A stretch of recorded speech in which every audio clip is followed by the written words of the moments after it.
कक्षा में संधि पढ़ते हैं। ये संधि हमारा पीछा जब हम कोई भी एग्जाम देते हैं तो उसमें पूछा जाता है कि संधि क्या है और संधि को हम कैसे पहचाने। आज मैं आपको इनको पहचानने का एक बहुत अच्छा तरीका बताते हैं। अगर आप इसको समझ गए तो आपको संधि सीखने में किसी भी प्रकार की समस्या नहीं आएगी। देखिए, सबसे पहले हम बात करते हैं स्वर संधि। संधि जो है, स्वर संधि क्या होती है इसके बारे में हम चर्चा करते हैं।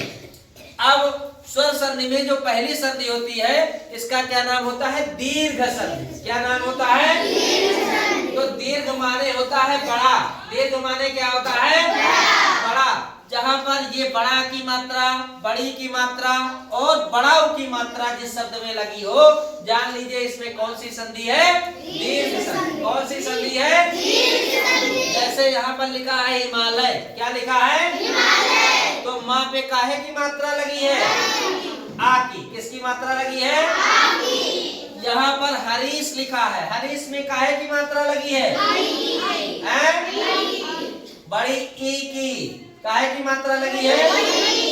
तो तुरंत हम मात्रा से जान जाएंगे कि इसमें कौन सी संधि है। जान जाओगे कि नहीं जान जाओगे? अगर ये मात्रा या ये मात्रा किसी शब्द में लगी है, जान जाएंगे कि इसमें कौन सी संधि है? दीर्घ संधि। किसी को कोई समस्या? दूसरा देखिए, दूसरी संधि है गुण संधि। कौन सी संधि होती है? गुण संधि का क्या होता है? जहां पर एक मात्रा लगी हो, ऊपर एक मात्रा जिस शब्द में लगी हो, हम तुरंत जान जाएंगे कि इसमें कौन सी संधि है? गुण संधि। जैसे यहाँ पर लिखा है उपेंद्र। उपेंद्र में पा पे ऊपर कौन सी मात्रा लगी है? एक ही। एक मात्रा है, दो मात्रा है? तो तुरंत हम जान जाएंगे कि इस प्रकार के उसमें कौन सी संधि होती है? गुण संधि। यहाँ पर देखिए महोत्सव। हो, हा पर काहे की मात्रा लगी है? ओ की। ओ की मात्रा एक है कि दो है? तुरंत हम जान लेंगे कि इसमें कौन सी संधि है? कौन संधि है? गुण संधि। तीसरी संधि आती है वृद्धि संधि। कौन सी संधि? वृद्धि संधि का माने होता है बढ़ना। वृद्धि संधि का मतलब क्या होता है? बढ़ना। जहाँ पर अभी तक एक मात्रा थी, जहाँ पर ऊपर दो मात्राएं आ जाए, बस जान लीजिए कि इसमें कौन सी संधि है?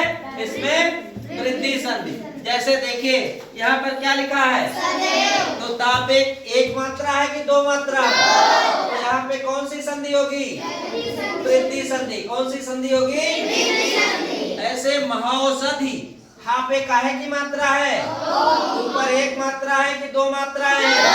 तो यहाँ पर कौन सी संधि होगी? वृद्धि संधि। कौन सी संधि? किसी को कोई समस्या? इसी प्रकार से अगली संधि है यण संधि। कौन सी संधि?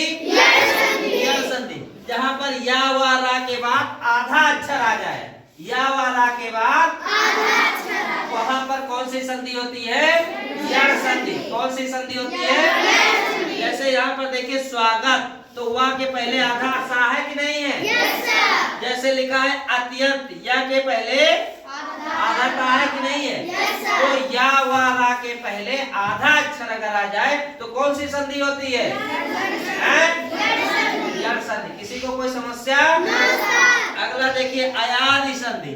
अयादि संधि ए आए ओ की मात्रा जिसमें ना हो, तीन अक्षर हो। अगर उसमें तीन अक्षर हो और ए आए और वो की मात्रा ना लगी हो, तुरंत हम वहां पहचान जाएंगे कि इसमें अयादि संधि है। जैसे लिखा है नयन। नयन। इसमें ए की मात्रा नहीं है लेकिन ए का उच्चारण दे रहा है ना? तीन अक्षर लिखे हैं। पावक, नायक, है ना? तीन अक्षर वाले। तो यहाँ पर कौन सी संधि होगी? अयादि संधि। कौन सी संधि होगी? इसके बाद आता है विसर्ग संधि। कौन सी संधि आती है? विसर्ग संधि। जहाँ पर आधा सा, आधा पेचरिया सा, आधा ये तालव्य सा, ये परिवर्तित हो जाते हैं। या ऐसा लिखा हुआ, यानी छोटी का मात्रा फिर ऊपर रा, बड़ी का मात्रा ऊपर रा, या ऊपर रा लिखा हो, वहां पर कौन सी संधि होती है? विसर्ग संधि। कौन सी संधि होती है? जैसे लिखा है निर्गुण। क्या लिखा है? गा के ऊपर क्या है? ऊपर रा लगा हुआ। दुशासन। दु में यहाँ पे ये वाला सा, आधा सा है फिर पूरा सा है, तो इस प्रकार की जो संधि होती है उसको हम लोग क्या बोलते हैं? विसर्ग संधि। कौन सी संधि? समझ में आया कि नहीं आया? अब अगर संधि दिया गया हिमालय तो कौन सी संधि होगी?